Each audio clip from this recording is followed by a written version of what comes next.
Hi, and welcome to the Personality Hacker Podcast. My name is Joel Mark Witt.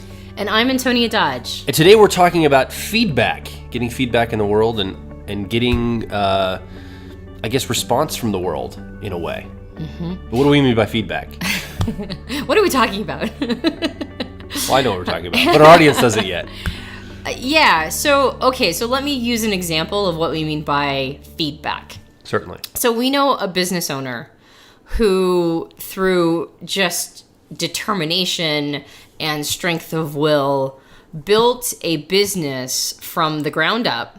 Took about 30 years to get to where he's at now. And he's about a $500,000 a year company. Yeah. I would say about $500,000 a year. So for 30 years, that's not fantastic, but it's not bad. And it's a nonprofit, so it doesn't really need to be highly profitable. That said, this person didn't take any business courses.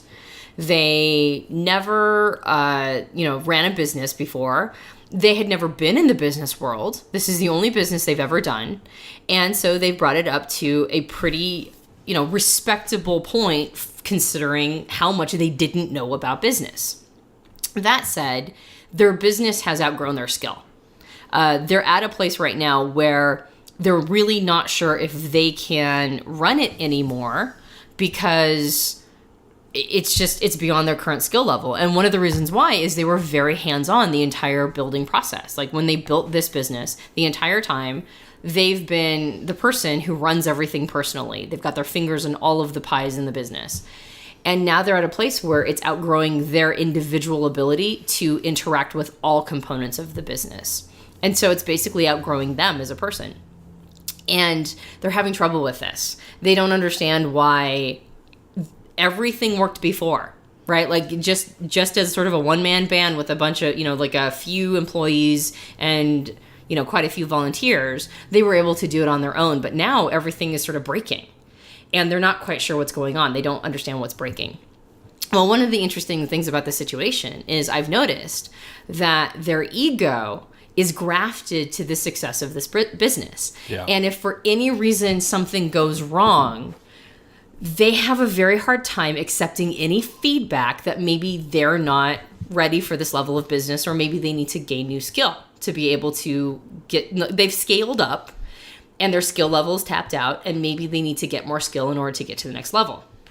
So when we talk about feedback, we're talking about our willingness to respond humbly to the information that the world is giving us, even if that information is non-judgmental. Like in the case of this business owner, the stuff isn't breaking because somebody has malice against them. It's not that the feedback is ill-intended. It's just the feedback is what the universe is giving to this person based on the context in the situation. Like you can't, as a single person, run all of this on your own. And so naturally, the things that you used to be able to run on your own are no longer being ran, and they're breaking down. So when we talk about feedback, we're talking about our willingness to open ourselves up to the feedback the world gives us in order to be able to direct or change course to respond to it and get the best results possible. Yeah. Well, and, you mentioned this person you're talking about. I actually have had somebody made this talk one time. I forget where I heard this. I was a young man, probably in my teen years, about when someone tells you, whenever you read or hear a piece of advice, we tend to say, oh, that would be so-and-so really needs this piece of advice. Man, my brother really could use this advice, or my, friend could really use this. And the person who was giving this talk said, when you read or hear a piece of advice, always say, how can I apply this piece of advice or this feedback to myself? And I've kind of had this compulsion. I probably do it too much as a person, but I always think like, man, how can I apply this feedback to what I'm going through in my life?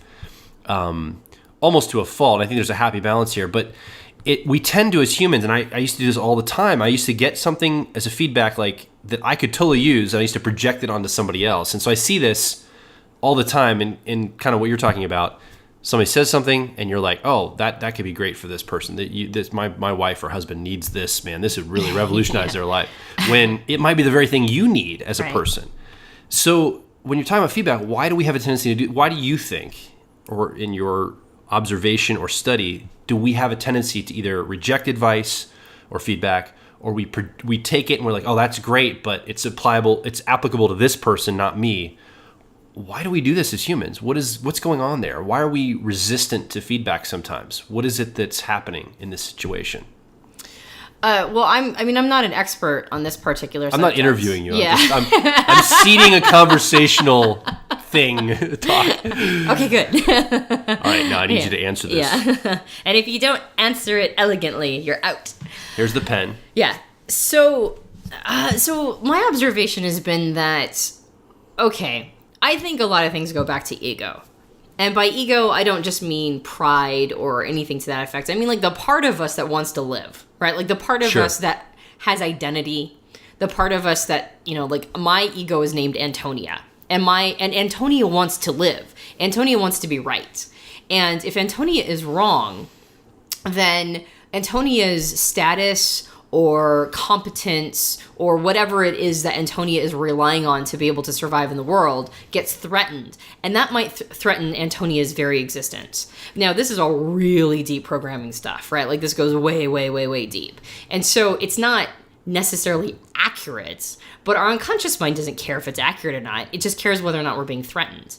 And so if our competence gets threatened, maybe we won't be thought of as highly and we could potentially get thrown out of the tribe. Right? We have some really old programming that says, oh no, I can't get thrown out of the tribe. Or if my competence is threatened, maybe I won't be able to, like, say, I don't know, gather food for the day or whatever it is that we fear will ultimately be the death of Antonia. Or I'll look stupid and I won't be able to attract a mate. Right, exactly. And so our egos, and again, I'm not talking about just the part of us that wants to feel pride, but I'm talking about the part of us that wants to live, right? Our ego is the part of us that wants to survive and live. Our ego sometimes can't quite handle that information. I've read a couple different places that there's major advantages to us overvaluing or overestimating our talents, our beauty, our intelligence, and almost all of us do it. Like, all of us, if we were going to, say, have a 10-point system on our personal attractiveness versus our quote-unquote objective attractiveness, objective being if we were going to be sort of rated by our peers, it almost invariably happens that our peers will rate us slightly lower than we'll rate ourselves. Mm-hmm. Like, we see ourselves as more attractive than we actually are. Same thing with intelligence. We'll kind of throw in a couple points on the IQ system, and we'll do the same thing with our competence. And there's some evolutionary advantage to that. Our ability to see ourselves as better than we actually are is sort of what gets us up in the morning. Yeah. Like, if we actually knew how unattractive, stupid, and incompetent we were, we might get a little depressed and go, oh, well, I mean, that sucks. Like, I don't want to be stupid and ugly and incompetent. Except our audience. You guys are absolutely attractive. Yeah, except for you guys. And you guys. I love how you're just insulting everybody that's listening to us. You guys are brilliant and smoking hot and do well at everything you want to do. If they only knew how stupid and unattractive they were, they wouldn't even get up in the morning. Like, I love how you're... Okay, first of all, if you notice, I said we. I know. Including myself in this estimation. And then also, I just read it someplace. So it's the writers you want to attack. That said, yeah, so we see ourselves as better than we really are, and Absolutely. That's a good thing. Like, yeah. And it's because confidence makes up for a lot of sins. Like, sure. We might be not terribly physically attractive in sort of this, quote-unquote objective estimation. We come swaggering in, and people don't care, right? Because they love that confidence. So confidence is really important. And my guess is that at least one component of this, I don't think this is the whole story, but at least one component of this is that we rely on confidence so much so that when our confidence gets shaken by our ego getting threatened with real world feedback, we ignore the real world feedback in order to keep the confidence because we mistake them as being mutually exclusive. There's a part of our ego that says, and maybe this is because, I mean, at least in this country, I don't know how you were raised, but I was raised in the public school system. And if you made a mistake, that got a red mark on it and you were wrong, and people might, chastise you for that, and you might get in trouble with the family. So being wrong was a problem. Being able to make mistakes was not really tolerated.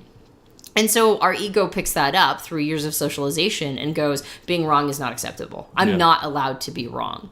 So I want to live. I want to live through confidence and, competence and all these other things that I'm seeing as high value. And also I'm not allowed to be wrong. Yeah. So the combination of all of these means that when the world gives me feedback that I don't want to hear, I'm just going to ignore it. Like, I'm just going to go, yeah, that's not me. Yeah. Right? Or that information would be great for somebody else. But I'm okay on that. Like, I've handled that. And so we tend to ignore feedback. Well, what ends up happening is that what we end up doing is we end up doing ourselves a great disservice of not giving ourselves an opportunity to improve. Yeah. This is weird. I have to be careful how I say this because people are going to think I watch this. We were doing some research for a product we're putting together for Personality Hacker. We were watching some clips from Judge Judy, who in the United States is a court judge who basically makes minor rulings on people's disagreements. Televised. It's on television. She's a real judge in the United States court system. I know we have listeners from all over the world, but in the United States, they allow certain judges to go on television and make their misdemeanor or their like petty civil stuff, open to everybody to watch. So this is actually entertainment in the United States, unfortunately. Well, and in part because she's an asshole. Well, yeah. like she's a jerk, and that's why people love her. Yeah, well, she's very direct. She's very, right up in your face, and so. People will come in with disagreements like, you came over, you borrowed my lawnmower and didn't return it, so you need to owe me, you pay me money. She hears cases like this kind of stuff, right? You broke my toilet. Yeah, you sat on my toilet, you broke it, so now you owe me, $5,000. $5,000 for this really expensive. The most ridiculous. We're watching these clips, putting this product together. It's the most ridiculous stuff. But anyway, I'm watching people, and as they're defending themselves of why they made the choices they made, and she's being very direct, and she is kind of an a-hole about it. But it's interesting how many people are getting feedback from this court judge, this judge giving a ruling, and they just will not hear it. They are right. They are absolutely right, and both sides are this way. It doesn't matter who actually, quote unquote, objectively is right.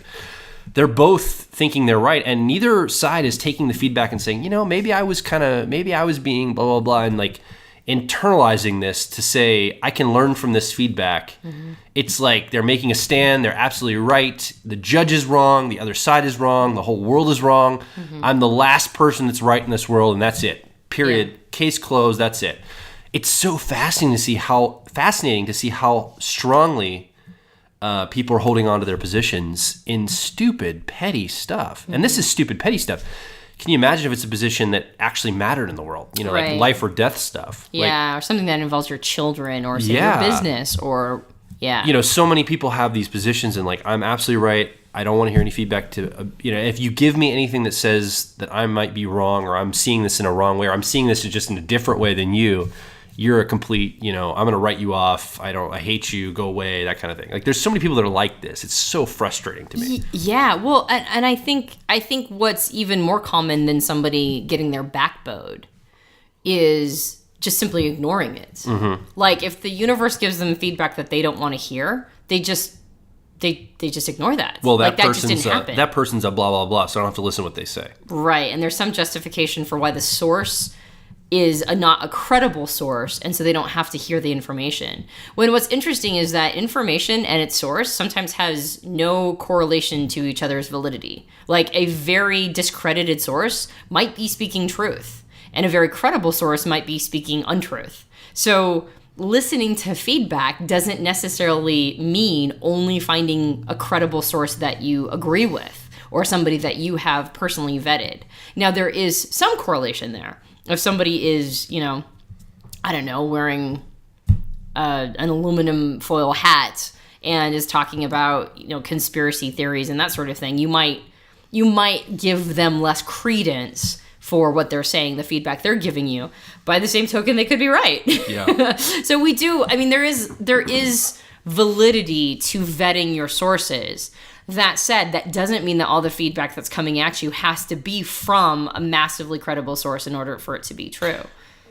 As you're talking about this, just kind of came to my mind, there's really two sides of this in extremes.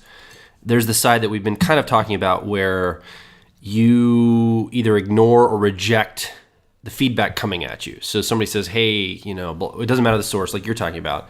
Here's what's going on, and I'd like to talk about that. And the other extreme is something that I've actually struggled with, and I'm guessing some of our listeners have as well, is taking too much credence in your feedback, not understanding that not every, like, I can remember this story when my son was probably maybe 3 years old. I went to get my oil changed at an oil change place, and they were closing at like 6 o'clock at night, right? I show up at 5:15, and they said, I'm sorry, we can't take your car, sir.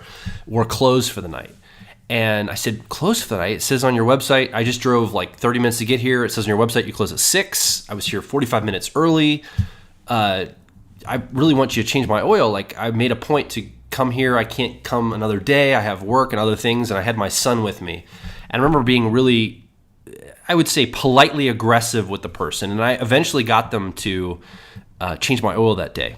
This woman who was standing near me, who was another customer, said, I hope you're happy with yourself, sir. Being disgusting in front of your son. I can't believe you're pushing your weight around. Like I was firm, but I was friendly with the people and asked them to change my oil, and they agreed to it. But she lambasted me about the way I went about encouraging them to change my oil before the time that they closed, right? And I remember thinking to myself, man, I must be an a-hole. I must be a jerky person. I really internalized what she was telling me. I took the feedback she was getting me, and I really thought, man, I need to change some things in my life. I must be really like too aggressive and too mean, and I set this bad example for my son. Like, she made me feel really terrible. And in the moment, I was like, yeah, I was resonating with this. And on the drive home, I thought, wait a minute, like, I felt like I was doing things above board. I felt like I was being polite. I was firm, but I was polite. I was asking to get needs met. It was still within the bounds of them saying they were open. And I realized that day that I had a pattern of taking people's criticism too seriously, taking people's feedback too seriously. So I think there's this pendulum of ignoring or taking things too seriously. And I bet our audience has experienced one or both of those opposite polar extremes. Does that make sense? Totally. Well, in fact, I'm glad you mentioned that anecdote, because earlier in the podcast you said, I might do this too much, in taking feedback. And I was like, that's interesting. What does he mean by he takes it too much? This just came to me as we're talking. Yeah. And I agree. In fact, one thing that we've talked about is the difference between introverts and extroverts. Mm-hmm.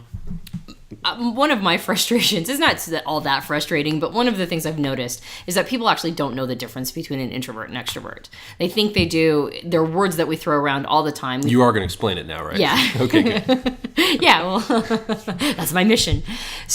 Okay, so... Give us your credit card here, and we'll explain the... What?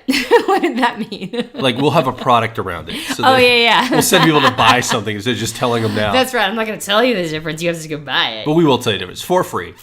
Right. So... Because you're an awesome listener. Yeah. So the difference between an introvert and extrovert is this.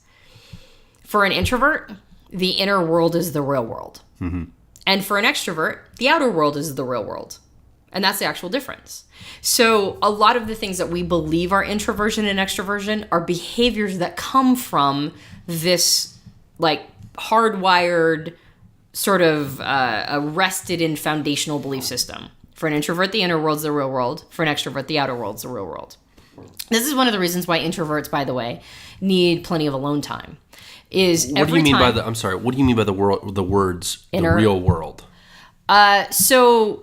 Are you talking about the nature of reality? Yeah, like with the inner world being the real world, that's the first place you check in when you're trying to determine the realism of something or the reality of something. For introverts, they check in with themselves. Like, in order to define reality, introverts are going to check in with themselves first. And in order to define reality, extroverts are going to look to outer sources. Yeah. And so all these behaviors stem from that or emerge from that. For an introvert, they need more alone time. And one of the reasons why they need so much alone time is that every piece of information they get from the outside world or feedback, right? Real world feedback. If it doesn't match how they feel internally, they have to reconcile these two pieces of information. Mm-hmm. Almost like a ledger, right? Like an accounting ledger. And over time, that gets taxing and they need to go be alone for a little while, right? Because they don't want to keep pouring energy into this reconciliation process. Extroverts, on the other hand, because the outer world's the real world, that's the world where they go seek their information and their energy sources. If they spend too much time alone, that's boring, right? The inner world isn't the real world. And so they want to go keep getting outer world feedback in order to determine the reality or the nature of reality. And so extroverts tend to be more comfortable in the outside world, right? They have a tendency to be more bombastic. They speak louder. They project their voice. They talk as they think, which is a really interesting thing. I've noticed a lot of extroverts, like, you know what I mean? Like, I've done this myself. I'm a total... AKA this podcast. Yeah. Well, yeah, exactly. You and I are both extroverts. And one of the things I've noticed is that, for myself, is that when I'm trying to figure something out, I will start talking about it, and then once it's in the outer world, right, I start projecting it into the outer world, and I listen for it. Yeah. That's when I can actually tell whether or not I believe that thing. I have said many times, I'll have made a statement that sounds very firm because that's just how I talk. I just talk as if everything I'm saying is total, like, empirical truth. I don't know where I picked that up. I just do that. Some people call it being a know-it-all. Yeah, exactly. Yeah, some people. Right? Yes. And that is me. So I'll say something with, like, it sounds like I believe it is empirically true. And then the second I'm done, because I've now heard myself say it, I'll go, yeah, I don't believe that at all. Right? Like, I'll have just said something as if it's absolute truth. And then I go, yeah, that's not true at all. On the other hand, an introvert is not going to do that, because that's now creating more taxing work for them. Yeah. And so they tend to hesitate when they speak, right? They think about it first. And then once they've verified its truthiness or its truthness inside of them, then they'll bring it out to the outside world. Because why would they want to force reconciliation processes on themselves, right? Yeah. So anyway, that's the actual difference between the truth. And what I've noticed is that for introverts, when they get outer world feedback that doesn't resonate with them, they're far more likely to just turn that dial off. Yeah. Right? Because they don't want to have to go through that reconciliation process. It's taxing. And if they spend a lot of time in the outside world and they don't want to have to keep doing that over and over, they just stop listening. Right? Like, they just, and this is the case with the person we were talking about at the beginning, the business owner. The business owner is an introvert, spends a lot of time in the outside world. In order to deal with the outside world, they've just tuned the outside world off, right? They just tune it out. like if it says something they don't want to hear, they just go, okay, I'm going to change the station now. Well, and what's interesting about that specific example, without going into too much detail, is that very skill of turning off the outside world's feedback is probably what got them to the success level they're at right now. Because they were like, damn the man, I'm going to do what I think is the right course of action. Yes. And it got them to a certain level of success. I'm not going to listen to naysayers. Exactly. And now at the point where they need to now change tactic, the strategy for the last 30 years has got them where they are, won't get them to where they want to be. Yeah. That's a great, that's which is really interesting. What got you here won't get you there. Yeah. And it's really difficult for this person to change strategies. The yang to that yin, right, is the extrovert. What does the extrovert do? Well, just like you were talking about, the extrovert has a tendency to not go inward. Mm-hmm. Like, when they're getting feedback from within themselves, that's when they stop listening. Yeah. So they get really sensitive to outer world feedback. Like, somebody goes, you were kind of being a dick back there. Yeah. And the extrovert has a tendency to go, oh, I was being a dick back there. Right? Because the outer world's the quote unquote real world. As opposed to checking in with their internal voice that goes, you weren't being a dick back there. You were just getting your needs met. Exactly. Like, they said on the website they were open until 6 and it's 5:15. Right? Like, there's nothing wrong here. So feedback comes from both the inner world and the outer world. And it's important for us to recognize, okay, do I have a tendency to cut off feedback from outside of myself and turn that dial so I don't have to hear it? Or is the feedback coming from within myself and I have a tendency to shut that dial down? Which one am I not listening to? And we need a healthy balance of both. We need to both be able to rest into our internal world, right? The world inside of ourselves, and go, that's valid and I need to listen to where I'm at. And we also need a way to get outer world feedback. And one of the best quotes I ever heard was from a mentor of mine who said, the best feedback is something that threatens a dearly held belief. That's the best feedback. The best feedback is something that's going to challenge a dearly held belief or something that you think is precious. I think I know which mentor this is, and he also said that when our beliefs are challenged like that, we begin to act like addicts and hold on to them and say, no, you can't have that. Like, that's mine. You can't take my heroin. Right. Like, I want that belief really bad to inject in my veins because that makes me feel good. Right. Exactly. Yeah. Our beliefs, we're addicted to them. We're addicted to our thoughts and our emotions that we sort of, mold into our beliefs. Yeah. And so when anything threatens a belief of ours, including the belief that I'm competent in all areas or whatever it is, we have a tendency to act like addicts. Like, somebody threatens that belief and we'll we'll go meth head on them, you know? like we're not okay with that at all. And so the I guess sort of the culmination of all of this is that you've heard the phrase, all growth happens in discomfort. Yeah. Right? Like, we don't grow when we're comfortable. We don't grow there, right? Like, we just rest into comfort. Like, comfort does not require growth from us at all. We just sort of settle in. So in order to grow, we have to, by definition, be in an uncomfortable state. And when feedback makes you uncomfortable, then pursue it, right? Regardless of whether it's coming from inside of you or outside of you. If your feedback is making you uncomfortable, then that's the thing you should be listening to. So as an exercise then, this is coming to my mind, I and our listeners and you could sit down and make a list of the 3 pieces of feedback that make us feel the most icky, whether it's angry, sad, frustrated, inconvenienced, ashamed, whatever that feedback would be. If there's somebody in your life that you're constantly like, that person's such an a-hole because they keep telling me this one thing that makes me so angry, that's probably where you need to explore. Like, what is it about that piece of feedback that's making you feel angry? Or what is that piece of feedback that's making you feel ashamed or frustrated or sad? Like, start to dwell on that. It's going to feel horrible to do this. Absolutely horrible. But I bet you in your life, your growth is tied to that specific piece of feedback. And you don't necessarily have to agree with the feedback, but explore the emotion, explore where that takes you. Because just like that woman who told me I showed up, 45 minutes before their closing and wasn't going to do my oil, and then she said I was being a jerk and all this in front of my son, it made me have to look at that. It didn't feel good in the moment. And instead of just dismissing her, I absorbed it, and then I tried to reconcile it inside and say, wait a minute, I don't think I was being a jerk back there. I had to work through that. And to this day, I feel like I was completely an okay person in that situation. But there have been other times when the similar situations happen, and I ended up with the conclusion that person pointed out something that I probably didn't see, and I probably was kind of an a-hole back there. Next time that happens, I'm going to act differently. And so there's that kind of the learning experience through the feedback I've gotten in my life. Well, yeah, I think what's so great about that is, as an extrovert, because you listened to that feedback and explored it, you were able to actually become more familiar with and more in touch with your internalized feelings, which is something that extroverts have a tendency to avoid. Mm-hmm. So listening to the outer world feedback actually made you more solid in your inner world feedback, which is, no, I think I might have been justified there. Yeah. So all feedback that we get that's uncomfortable, even if we end up not agreeing with it, can lead us to a very good place. Still great to explore it. Exactly. That said, don't assume you're going to come to the conclusion that you disagree with it.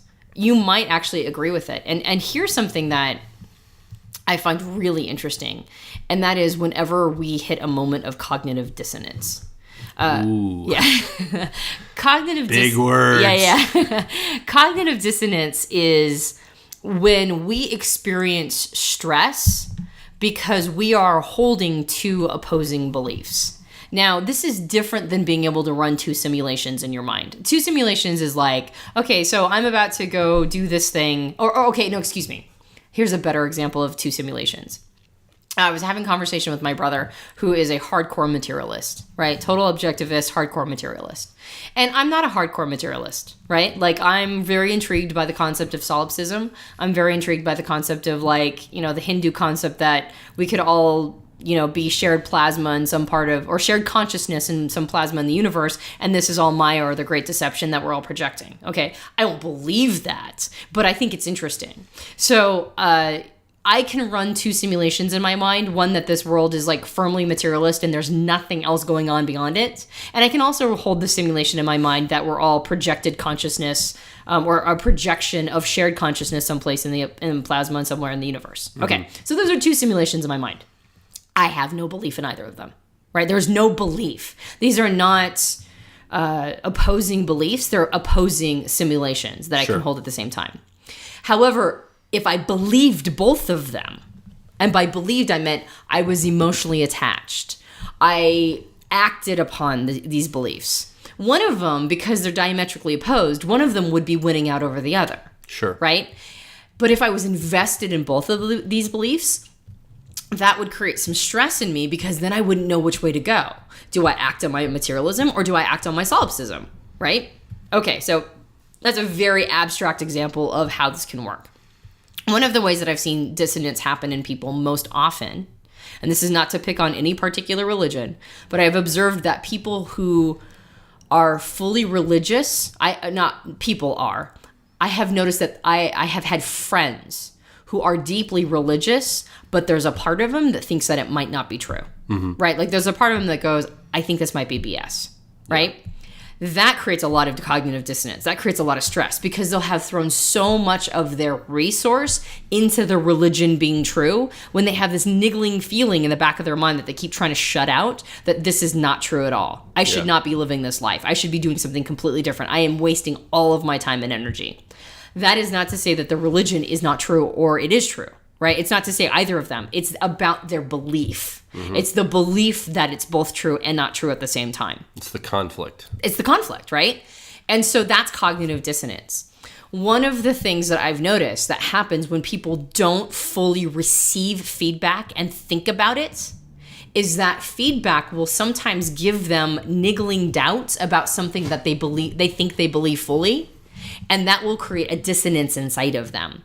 And so instead of going, look, I'm going to receive this feedback, I'm going to look at it, I'm going to look at my belief, I'm going to choose to dismantle or disassemble both of them and really go, okay, so if the feedback is true, I have to let go of the belief, right? As opposed to making that decision, they go, I'm not going to at all accept any information that threatens this dearly held belief. Yeah. But that doesn't mean they didn't, right? That doesn't mean that their ears didn't take that information in. It doesn't mean that some part of their brain wasn't convinced by it. So what ends up happening is you have this split in parts of you. You have this split between the thing that goes, no, this is absolutely empirically true, and I'm going to put all my chips on the table.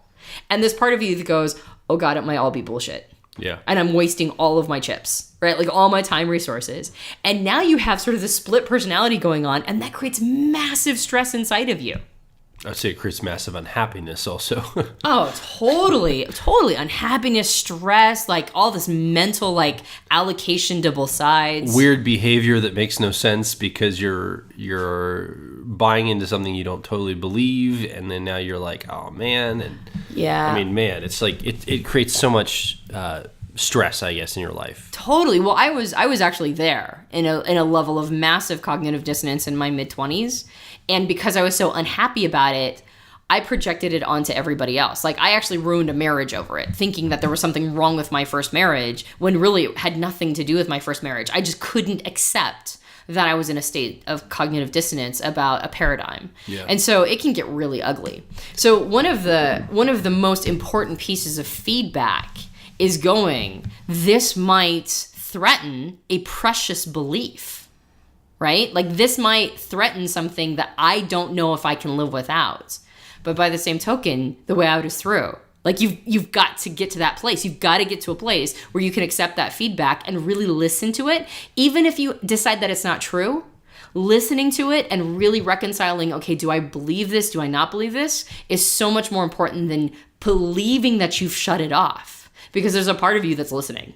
Right? Yeah. There's a part of you that might end up being convinced, and now you create a lot of stress on your own mind and your identity.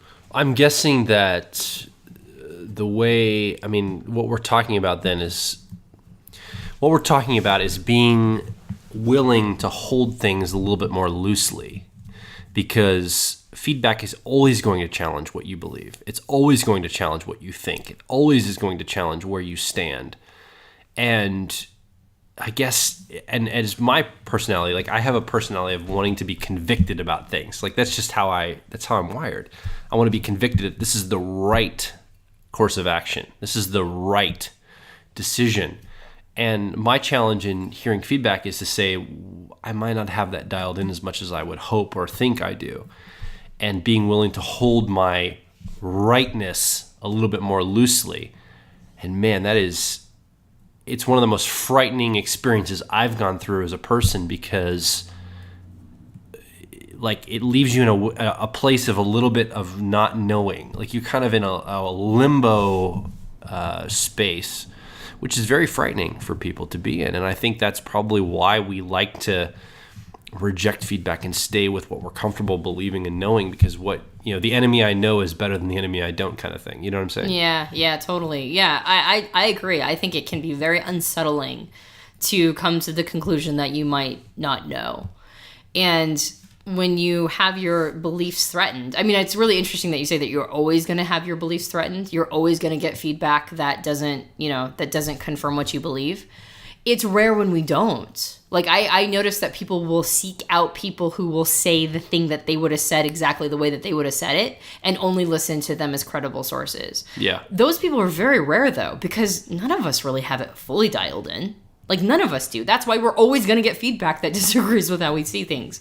And so I think coming to terms with the fact that you might not know everything, coming to terms with the fact that there might be elements out there that are,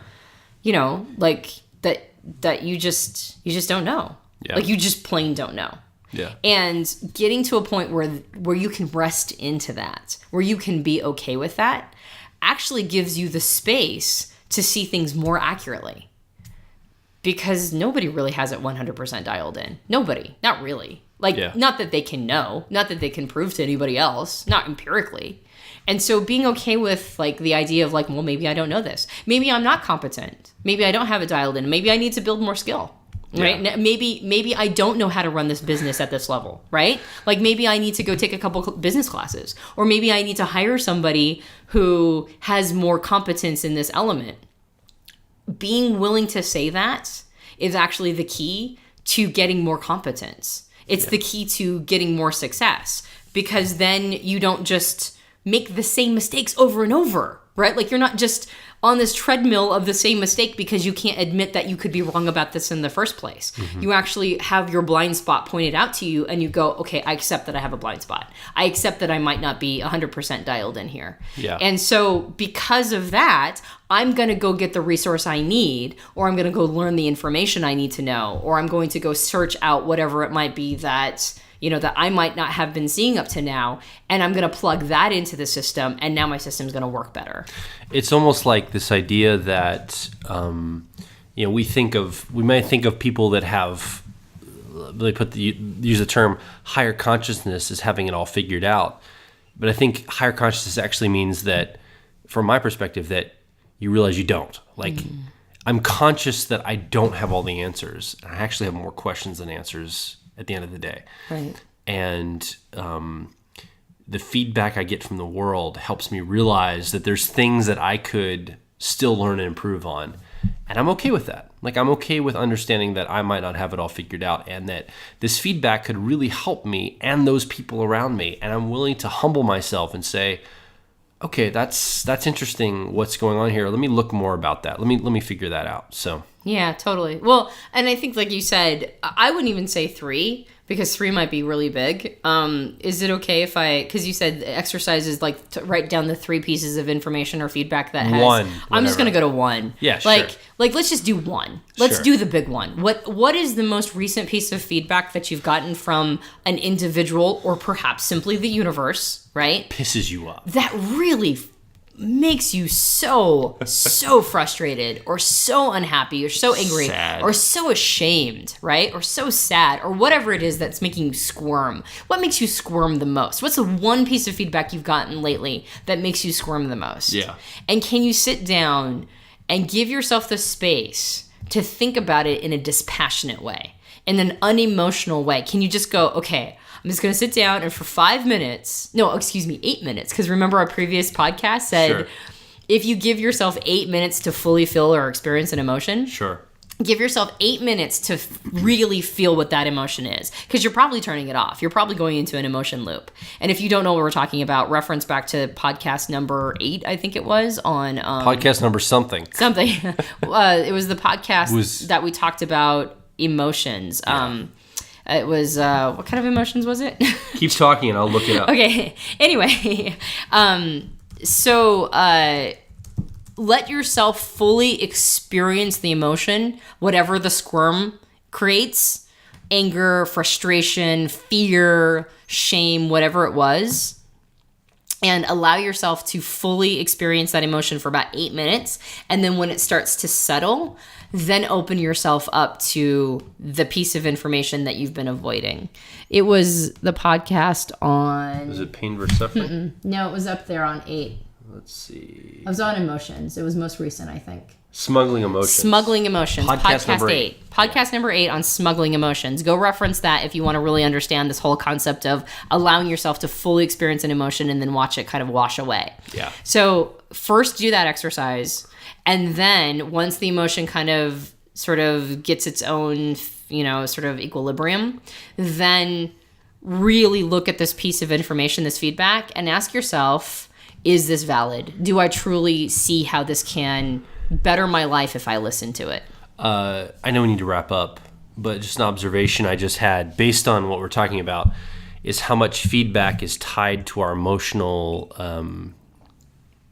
response, like how emotional feedback is for us. I just thought that was really interesting that we're talking about this and you just referenced emotion and how emotion's so powerful and how the things we didn't talk about we'll think when we get feedback. We'll talk about what we feel when we get feedback. Right. Like that was really interesting. Like yeah, how visceral this is, how it feels icky sometimes, or angry or sad or depressed or ashamed or whatever these feelings are. Mm-hmm. But feedback really brings feelings up to the surface more than most things. And great catch. I don't know if I have any follow up to that specifics, but I just thought it was an interesting observation. Yeah, well, no, it's true because feedback is going to trigger an emotion, and the emotion is going to be what we armor ourselves with.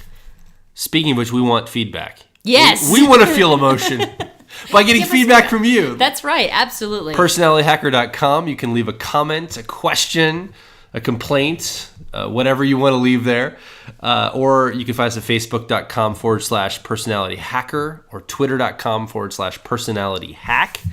And we want to know what you think. We want to know what questions you have. We want to know what kind of future podcasts we should be making. What do you think about this? Did you have a chance to actually look at the feedback you're getting in your life and you've had some breakthroughs or some new ideas, or maybe this isn't a problem for you? Maybe you are frustrated that people aren't taking feedback from you. Whatever it is, we want to know. So head over to personalityhacker.com and let us know about that. Any last words before we depart for the day? No, I think that's good. All right, well, I'm Joel Mark Witt. And I'm Antonia Dodge. And you've been listening to the Personality Hacker Podcast. We will talk to you on the next episode.